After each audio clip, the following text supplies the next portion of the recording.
Hey, staying with competition, but cleansing our palate of politics for a while. The regular college football season nearing its end, but in its waning days, it annually produces some of the game's biggest rivalry games. Think Ohio State, Michigan. But wait, even before that, a football rivalry that is nearly 100 years old renews this week right here in Northwest Ohio.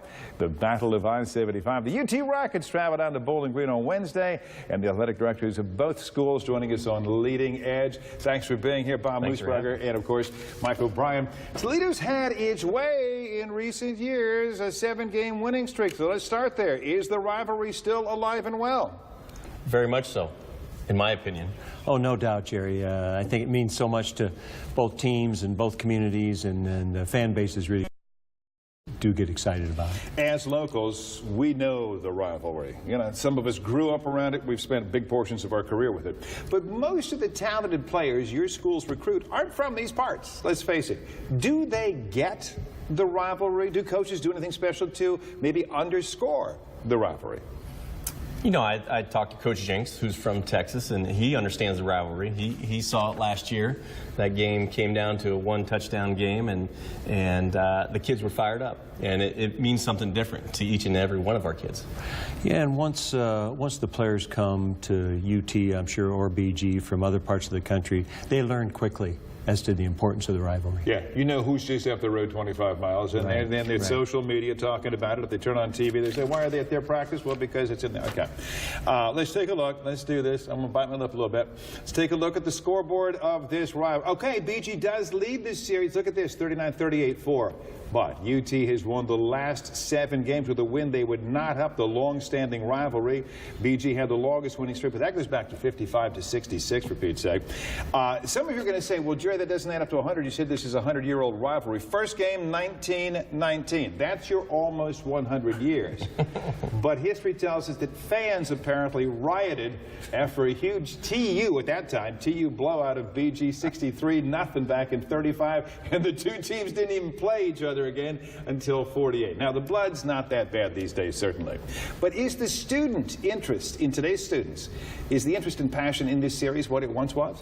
Well, Jerry, the students have a lot going on in their lives, a lot of different interests, but I do think that, in fact, our student crowds at UT have been very good, and I know that there'll be plenty of students at the game next week. What do you think down at Bowling Green? Yeah, I think the students are very into it. It's the rivalry game, and this is the game throughout the records. This is the game they look forward to. If it's November, folks, the Mid-American Conference is playing on weeknights.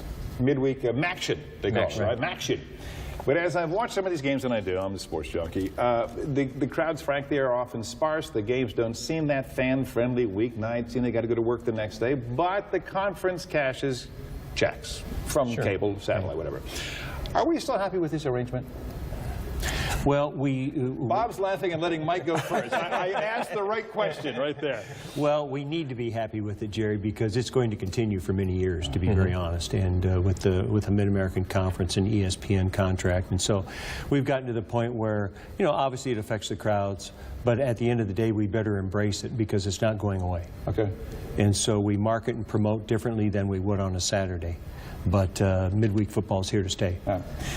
Both teams have seen turnover in their head coaching positions in recent years.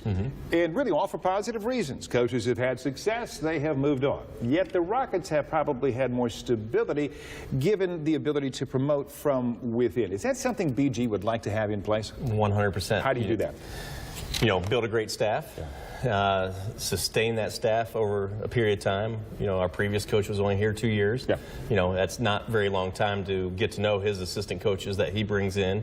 So you want, you know, our head coach to hire staff that I can look to and say, all right, if he leaves, who's our next head coach? And we want to promote within for sure. Yeah.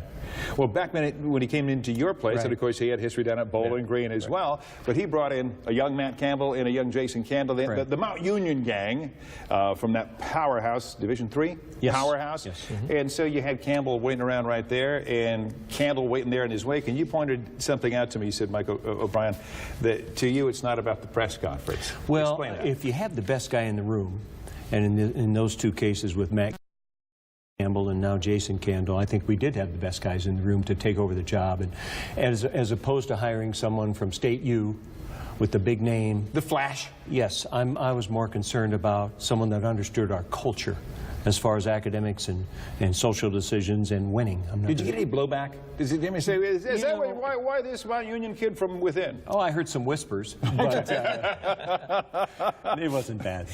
See, once you're in the athletic director's seat long enough, you start to lose your hearing, and the loud stuff becomes whispers.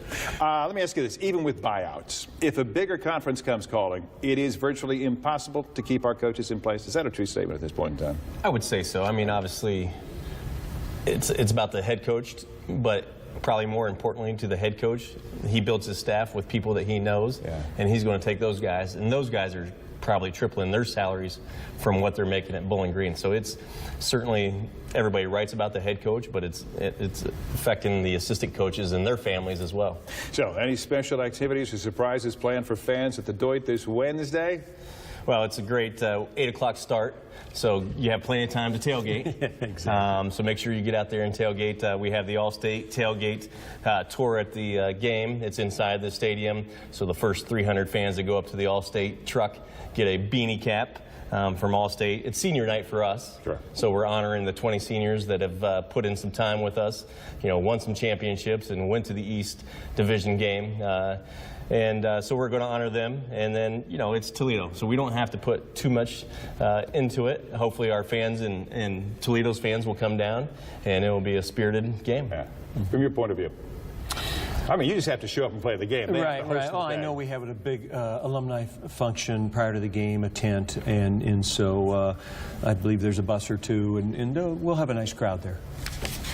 They had 2 years ago, when you guys were down, the last time, right?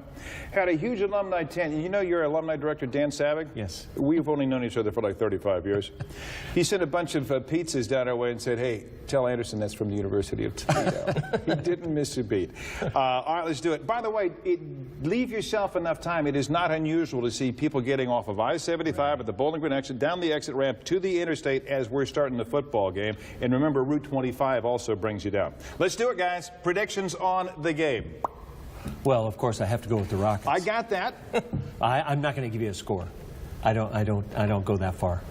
Okay. Well, okay, do it. Obviously the Falcons. Yeah. Score? Yeah, let's do it. All right. We're going to win by 3.